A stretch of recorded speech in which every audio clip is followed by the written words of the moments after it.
and he promises a lot of things. We found out that he really doesn't deliver on any of them. Take the money and run. A contractor is accused of scamming Coloradans out of thousands. Was the work done correctly? No, it wasn't. Turns out he's done this before. The justice in me just was like, I need to do something. I need to bring this guy down and stop what he's doing. That story and much more next on Denver 7 News at 10. An unlicensed contractor with a long criminal history has been making his rounds in Colorado. Now, it's no surprise his unsatisfied customers reach out to contact Denver7. What did surprise us, this contractor was getting business through Home Advisor. Here's Contact Denver7's Jacqueline Allen. So this has not been replaced yet, but that's the kind of crap that he gives you. It's too far back. Corners cut. Mark is very convincing.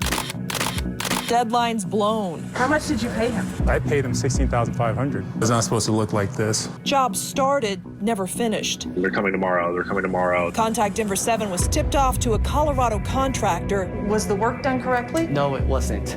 Recommended on a popular site. I trusted Home Advisor. With a criminal history dating back 2 decades. Stick the microphone in my face. And just getting started in Colorado. Oh my goodness. We're with Denver7?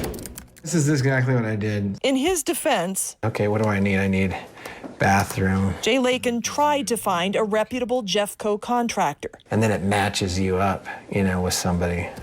Through Home Advisor. We felt that we could trust him because we got him off of Home Advisor. Not long after hiring MLC Contracting and owner Mark Lovell. When was this supposed to be finished? We were told 6 weeks. For his master bath remodel. We are going on, I think, week 17 or 18. He saw red flags. And he promises a lot of things.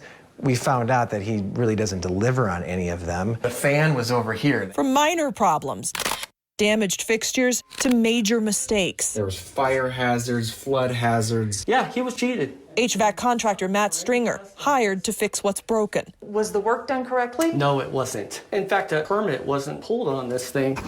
After 4 months of writing checks, their remodel a mess. The Lakins fired Lovell. How much did you pay him? We've paid him over $33,000. Their complaint got Pascal DeRue's attention. He poured this whole brand new concrete. Yeah, he did all this. He also hired Mark Lovell this summer to remodel his home in Denver. It was only supposed to be a 60-day remodel, and then after 60 days, we're not even halfway completed. What was done, like this concrete, has to be redone. This was just absolute negligence. Oh, we're not finished. How did you find Mark Lovell? He was recommended to me via Home Advisor.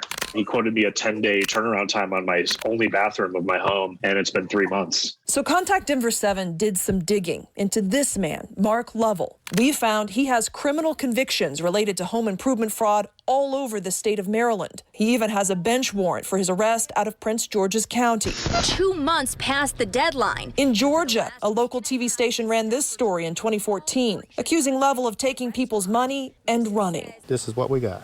Stick the microphone in my face. He didn't say much then. Now he's in Colorado.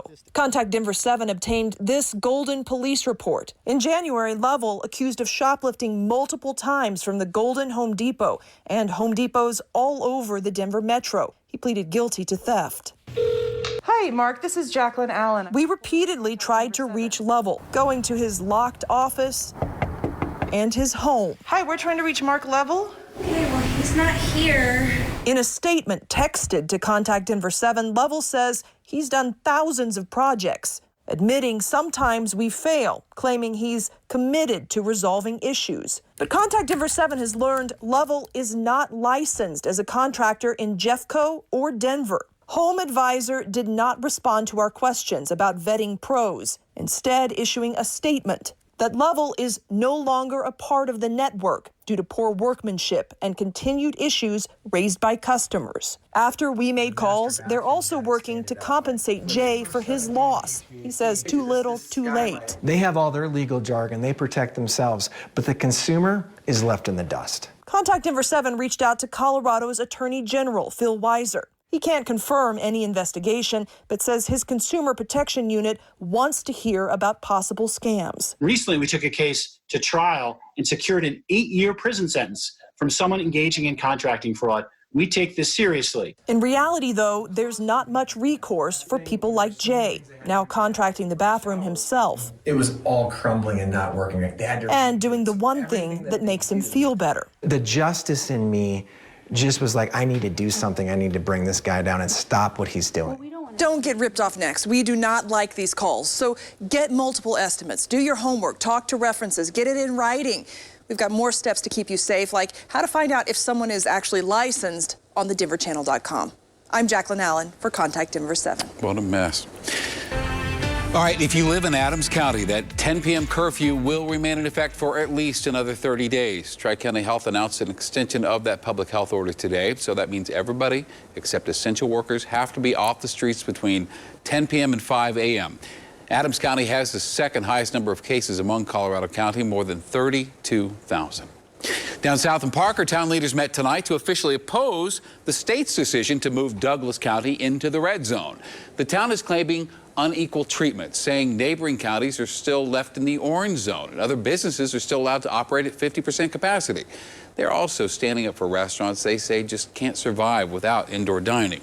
The town's resolution is asking the state to rethink its decision to move Dougco into the red zone. And you might remember right before Thanksgiving, the town of Castle Rock tried to do the same.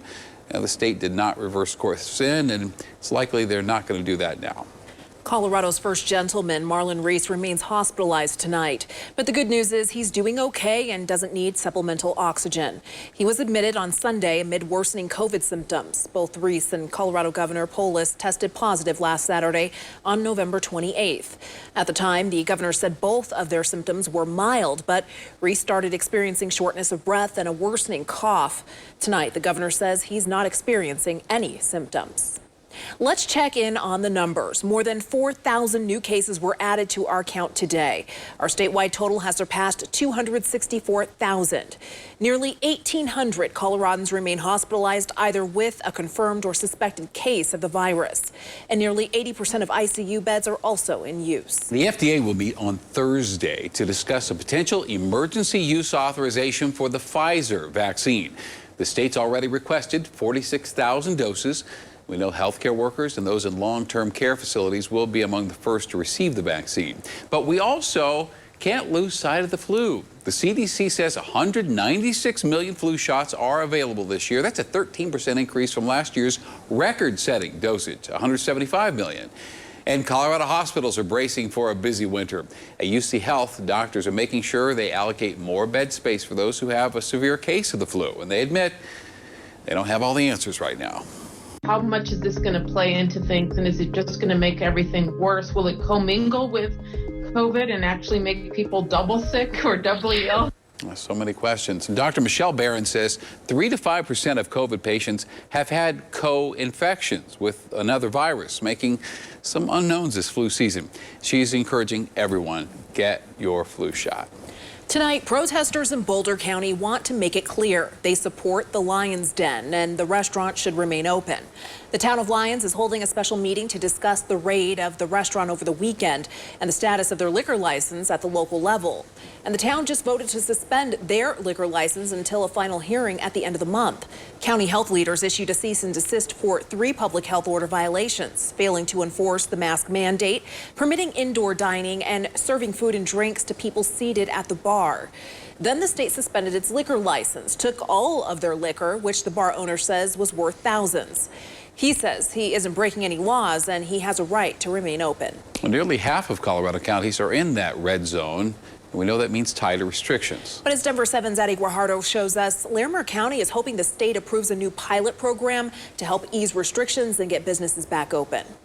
The heaters are burning, but as temperatures drop, it's freezing. So do customers at Grimm Brothers Brewhouse in Loveland. Co-owner Morgan Harrington expects it to get worse. As soon as the snow hits, there goes all of our outdoor seating. She's one of dozens of business owners in Larimer County who threatened to continue indoor dining, despite the red zone restrictions that limited restaurants to takeout, delivery, or outdoor dining. It's just signing a death sentence on our small businesses. But the repercussions changed her mind, and she began drafting a solution. The Fort Collins Chamber of Commerce, the county health department, and businesses came up with Level Up, a pilot program. They would be able to open at level orange, which then does allow for a 25% capacity for interior dining. Ann Hutchinson, the executive vice president of Fort Collins Area Chamber of Commerce, says they were inspired by Mesa County.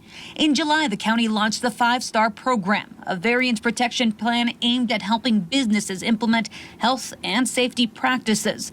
In November, CDPHE approved the protection plan as a pilot program, allowing businesses to operate a level below the county's current red zone, which eased restrictions for businesses. Level Up is a little different, but the goal is the same. We're incredibly hopeful that we'll be able to find a pathway forward that supports business while also keeping our community very safe. For businesses to qualify for Level Up, they must implement a detailed plan that includes contact tracing, mask enforcement, social distancing, and more.